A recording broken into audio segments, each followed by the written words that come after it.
నేతలను టార్గెట్ చేస్తూ సంచలన వ్యాఖ్యలు చేశారు. జూన్ 4 తర్వాత బీఆర్ఎస్ పార్టీ క్లోజ్ అవుతుందని, బీఆర్ఎస్ లో కేసీఆర్, కేటీఆర్, హరీష్ రావు తప్ప ఒక్కరూ ఉండరని వెల్లడించారు. పార్లమెంట్ ఎన్నికల ఫలితాల తర్వాత రాష్ట్రంలో సీన్ మొత్తం మారిపోతుందన్నారు. కవిత జైలుకు వెళ్లిందని, బీఆర్ఎస్ ప్రభుత్వం పోయిందనే ఫ్రస్ట్రేషన్లో కేటీఆర్ ఉన్నారని, సీఎం రేవంత్ రెడ్డిపై కేటీఆర్ మాటలు అసహ్యంగా ఉన్నాయని తెలిపారు.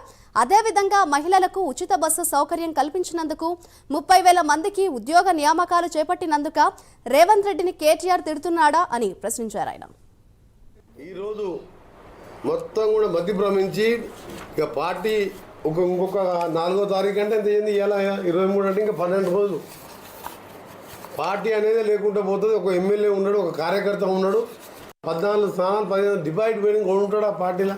అసలు 10 ఏళ్ళు రాజ్యం, 10 ఏళ్ళు ముఖ్యమంత్రిగా ఉన్న పార్టీ సావు నోట్లో. అందుకనే కేటీఆర్ గారు, హరీష్ రావు గారు నిన్న సన్నోట్ల గురించి మాట్లాడుతున్నాం. మేము చెప్పింది ఏంది, మొత్తం కూడా హాస్టళ్ళకి కానీ రేషన్ షాప్ పేదవాళ్ళకి ఇచ్చే బియ్యం ఎక్కడైనా సన్న ఓట్లకే, సన్న బియ్యంతోనే మేము వాళ్ళు తినాలి. ధనికులే కాదు పేదవాళ్ళు కూడా క్వాలిటీ అన్నం తినాలి అని చెప్పి ఒక స్టార్ట్ చేస్తున్నాం, ఒక స్టెప్పు. దీని తర్వాత ఇస్తాం. అలాగే ఇప్పటికే మా తీర్మాన బలాన్ని గెలిపించాలని మా దగ్గర ప్రచారం కూడా బూత్ లెవెల్లో మన ఎంపీ ఎన్నికలు అప్పుడే ఈ ప్రచారాన్ని కూడా మొదలుపెట్టాం.